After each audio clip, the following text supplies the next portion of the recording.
Bulatkan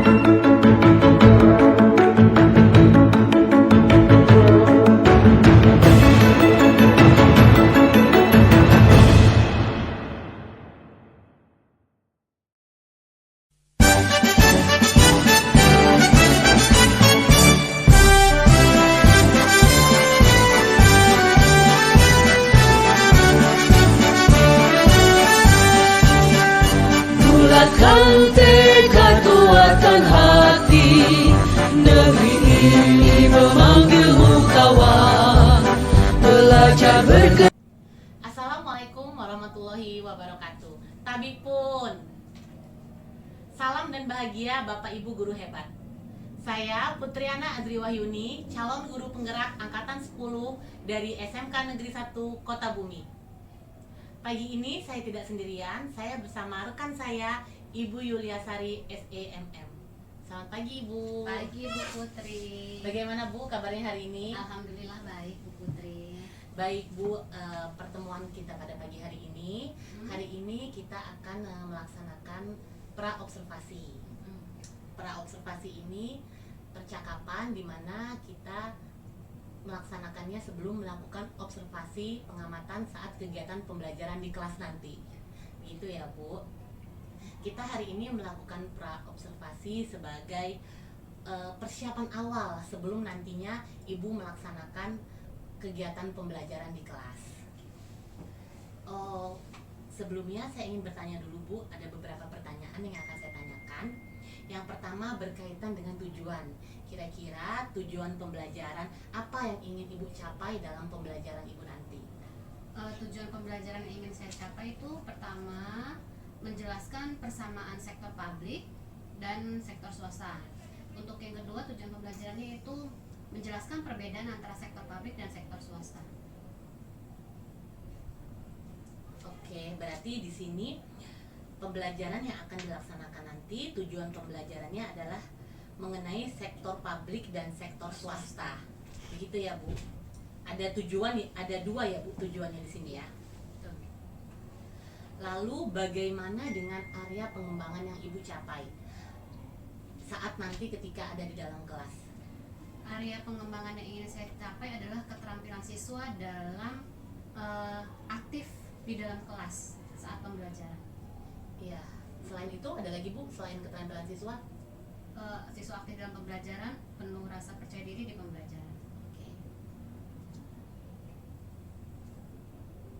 Siswa aktif, kemudian penuh percaya diri dan pembelajaran berdiferensiasi. Oke, ada tambahan pembelajaran berdiferensiasi.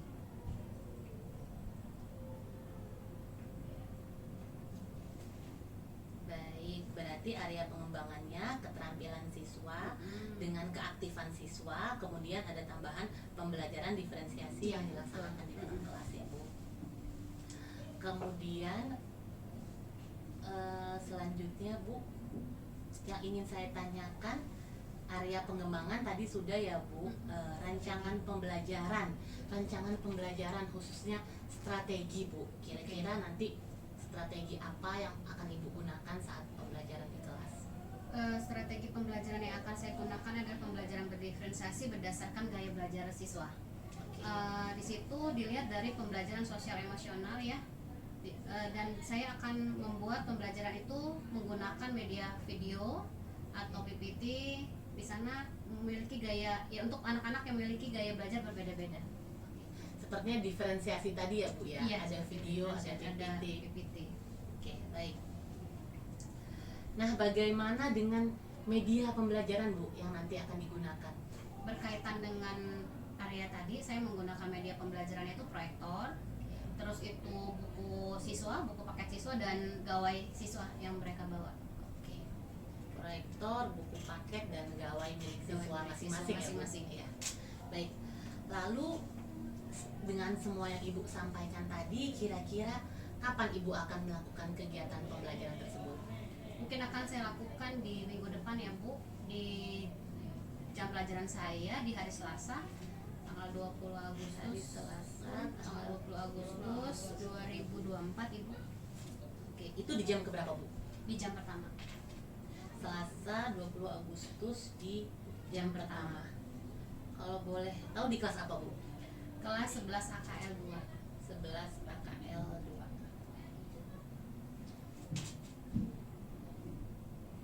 Oke, baik Ibu, kali ini adalah pra-observasi. Kemudian nanti di hari Selasa 20 Agustus jam pertama di kelas 10 AKL 2 kita akan melaksanakan observasi. Kemudian setelah itu nanti setelah kegiatan pembelajaran sesudahnya kita akan melaksanakan pasca observasi ya Bu. Mungkin itu saja Bu percakapan pra-observasi kita hari ini. Mudah-mudahan nanti observasi di kelas dan kegiatan pembelajaran di kelas bisa berjalan dengan lancar sesuai dengan apa yang kita harapkan. Amin. Oke. Baik, terima kasih Bu Yulia. Iya, terima kasih Bu Putri.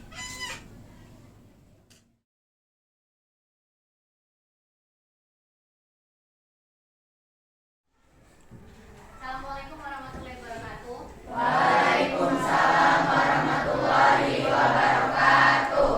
Serius benar, sampai ngerain.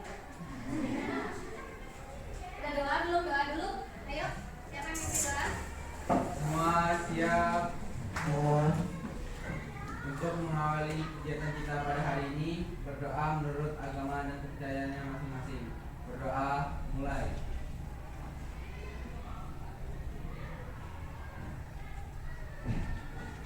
Berdoa selesai. Oke, Pak Sen, siapa yang nggak masuk hari ini? Ayo, ingat nggak? Temennya ada nggak yang kehilangan temennya? Siapa yang nggak masuk? Iya, Bu. Ada lagi di span ya? Iya, Bu. Udah, biar tambah semangat. Ingat ya SMK? SMK? Iya. Ya, Ibu yang sebutkan kamu yang pakai tangan ya? Iya. Oke. SMK? Bisa. SMK? Hebat. Jagonya bagus banget. SMK bisa, SMK? Hebat. Bagus ya jagonya. Ibu pulang. Kemarin kita belajar apa nak? Minggu kemarin? Apa?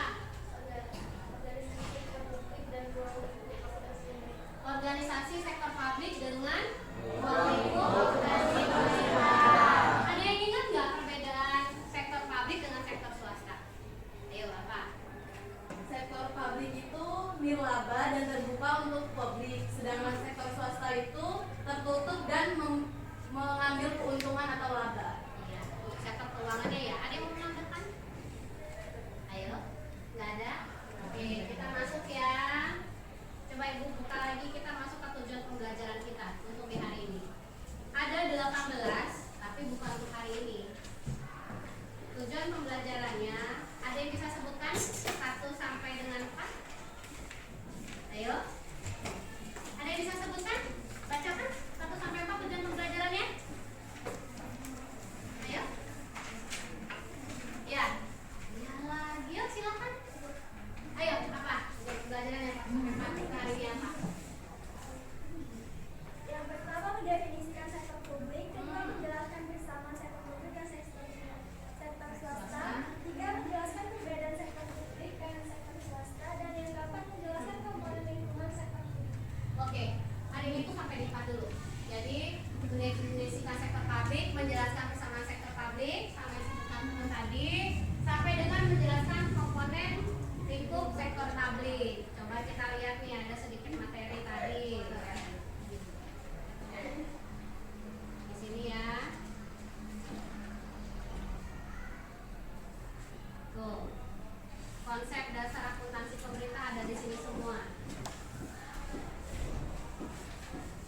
Untuk materi yang lain berdasarkan tujuan pembelajaran sudah Ibu share kan di grup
akhiri. Wassalamualaikum warahmatullahi wabarakatuh. Waalaikumsalam warahmatullahi Lihat ya, ini ada kesimpulan di sini. Ada kesimpulannya. Ibu perbaiki. Ada satu yang harus perbaiki. Kelompok 1. Karakteristik akuntansi pemerintah itu tidak berorientasi laba. Ini perbaiki di situ ya. Oke, silakan kelompok 2. Maju ke depan. Ayo. Perkenalkan sama ibu. Dan silakan kelompok 2. Ayo, gas. Silakan. Assalamualaikum warahmatullahi wabarakatuh. Waalaikumsalam warahmatullahi wabarakatuh. Kami dari kelompok 2 ingin mempresentasikan materi tentang penyusunan kebijakan akuntansi dan sistem pembukuan. Perkenalkan, nama saya Francisca Laura Josephine dan rekan-rekan saya. Saya Nabila Putri Kinanti. Saya Dia Fitriana. Saya Indra.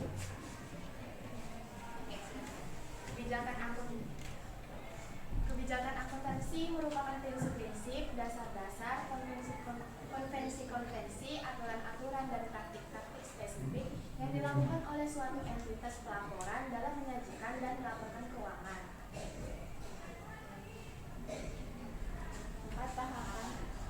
4 tahapan penyusunan kebijakan akuntansi adalah: yang pertama, penyusunan kebijakan akuntansi pelaporan keuangan; yang kedua, penyusunan kebijakan akuntansi akun;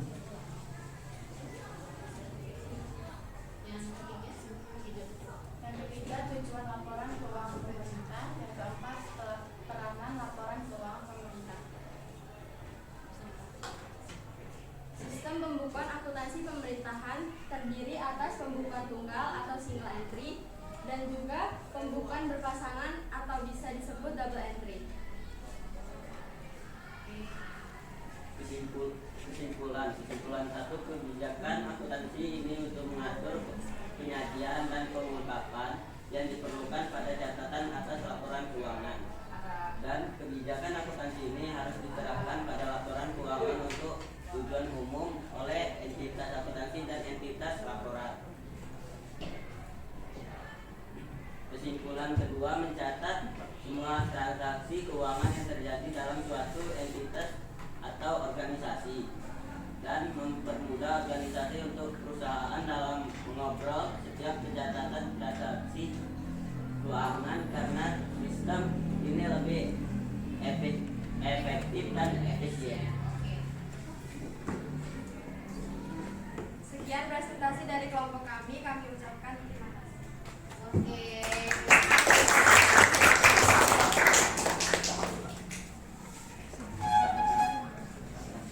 Saya kelompok 2. Oke loh, kelompok 2. Kita yang masuk materinya paham. Ya, kelompok 2 yang ngomong satu. Terus ada yang ingin ditanyakan atau disampaikan terkait materi-materi kita?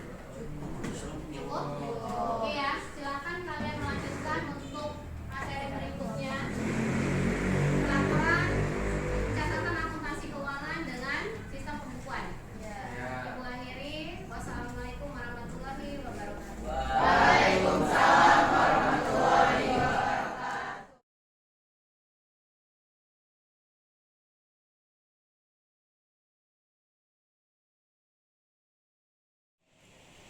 Assalamualaikum warahmatullahi wabarakatuh.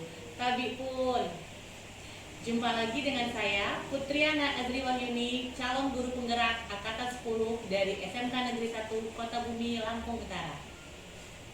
Pada pagi hari ini saya tidak sendiri, saya bersama rekan saya Ibu Yulia Sari dan bersama pengajar praktik Ibu Bertalina. Selamat pagi Ibu. Selamat pagi Ibu Yuli. Alhamdulillah pada pagi hari ini kita berkumpul di sini dalam kondisi sehat walafiat.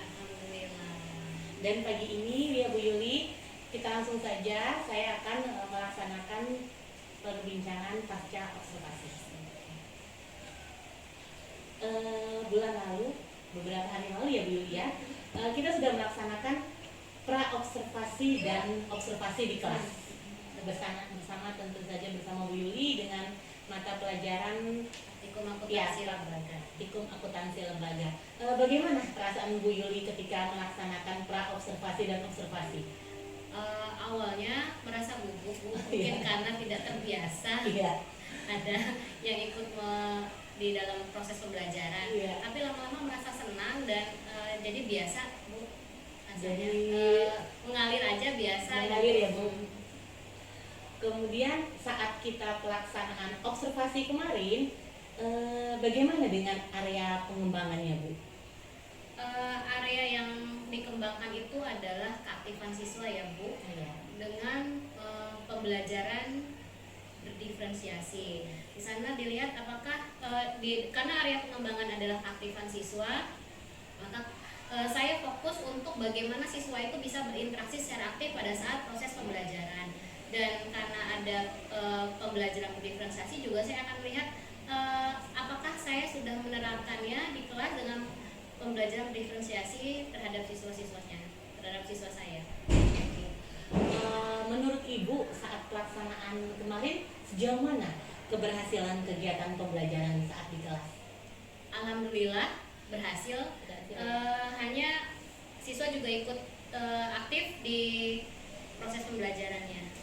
Ya kemarin sepertinya siswa presentasi ya Bu, presentasi dan tanya jawab di kelas tampak terlihat aktif. Kemudian ketika kita kemarin melaksanakan observasi kondisi di kelas, ada hambatan tidak Bu? Sebenarnya ada hambatan, namun hambatannya tidak terlalu berarti ya Bu. Ada beberapa siswa itu yang dia tidak kurang aktif, hanya Oh, iya. beberapa siswa aja yang kurang aktif untuk ikut serta dalam proses diskusi dan proses pembelajaran. Oke. Tapi dominan siswa bisa mengikuti aktif dan Iya. sepertinya menikmati pembelajaran ya. Betul. Hambatan tadi yang ditemukan adanya ketidakaktifan siswa tapi hanya beberapa. Bagaimana kira-kira apakah bisa menemukan solusi atas siswa yang tidak aktif seperti itu? Mungkin solusinya sudah saya pikirkan untuk melakukan pendekatan secara personal terhadap siswa tersebut. Ingin mengetahui kira-kira kenapa, ada apa saat pembelajaran pada saat diskusi ada 2-3 orang siswa itu tidak terlibat aktif. Mungkin secara personal akan saya temui mereka. Oke, berarti sudah kita temukan solusinya Bu ya. Kemudian Bu yang terakhir refleksi dari Ibu setelah pelaksanaan kegiatan pembelajaran kita kemarin. Refleksinya alhamdulillah kegiatan pra sampai dengan observasi itu baik ya Bu, bagus, bisa memberi masukan terhadap saya juga. Proses pembelajaran apa yang harus saya tambahkan atau lengkapi dan proses pembelajaran apa yang harus saya pertahankan. Jadi benar-benar membuat saya siap untuk masuk dalam pembelajaran berikutnya. Oke, baik, berarti dengan adanya observasi kita kemarin bisa meningkatkan kualitas pembelajaran Kualitas kita ya Bu, iya, di kelas juga betul. bisa meningkatkan Betul. keaktifan siswa. Baik, demikian Bu Yuli, terima kasih sekali atas pertemuan kita hari ini pasca observasi kita. Terima kasih juga sudah bisa menjadi rekan sejawat saya untuk kegiatan pembelajaran. Oke, terima kasih. Kemudian Bu Mina dipersilakan jika ada umpan balik, silakan. Luar biasa sekali ya untuk kegiatan hari ini. Saya lihat sekali bahwa Ibu Putri sangat menguasai untuk menjadi seorang coaching gitu, dan si coachingnya juga mengeluarkan idenya, inisiatifnya secara otomatis gitu ya, tanpa dibuat-buat, karena Bu Putrinya benar-benar mengikuti langkah-langkah yang sesuai dengan panduan coaching. Nah, yang mau saya tanyakan di sini, bagaimana perasaan Ibu saat Ibu menjadi seorang supervisor rekan sejawat sendiri? Ya, baik, terima kasih Ibu. Saat saya menjadi supervisor, saya berusaha ya Bu, mencari ilmu, tambahan ilmu, bagaimana tindakan saya yang terbaik untuk melihat proses observasi di kelas. Begitu. Nah, kemudian perasaan si coaching saat mau mengetahui bahwa yang mau coaching saya ini rekan sejawat saya sendiri, itu bagaimana? Ya tadi sebenarnya awalnya merasa gugup ya Bu, tapi setelah di coaching itu saya merasa lebih lega. Ternyata banyak hal-hal yang bisa saya dapatkan masukan, terus hal-hal yang bisa saya gali dari diri saya. Wah, luar biasa ya. Berarti apakah bermanfaat kegiatan ini untuk Ibu? Sangat Sangat bermanfaat ya. bermanfaat ya. Nah, Menambah pengalaman kami tentunya. pengalaman Ibu ya. Berarti benar-benar sesuai dengan aksi nyata dan benar-benar ternyata kalau kita untuk meningkatkan suatu kualitas kompetensi seseorang tidak harus dipandu gitu ya Bu ya. Iya. Tapi bagaimana cara kita untuk mengeluarkan inspirasi ide kreatifnya itu dari yang bersangkutan. Nah, luar biasa kegiatan hari ini saya sudah melihat sangat baik dan semoga kedepannya kualitas pembelajaran di SMK Negeri 1 menjadi luar biasa. Itu saja penguatan dari saya. Terima kasih untuk Bu Putri dan Ibu Yuli. Baik, terima kasih Bu Wina dan terima kasih Bu Yuli. Baik, demikianlah percakapan pasca observasi hari ini. Terima kasih. Wassalamualaikum warahmatullahi wabarakatuh. Profil pelajar Pancasila.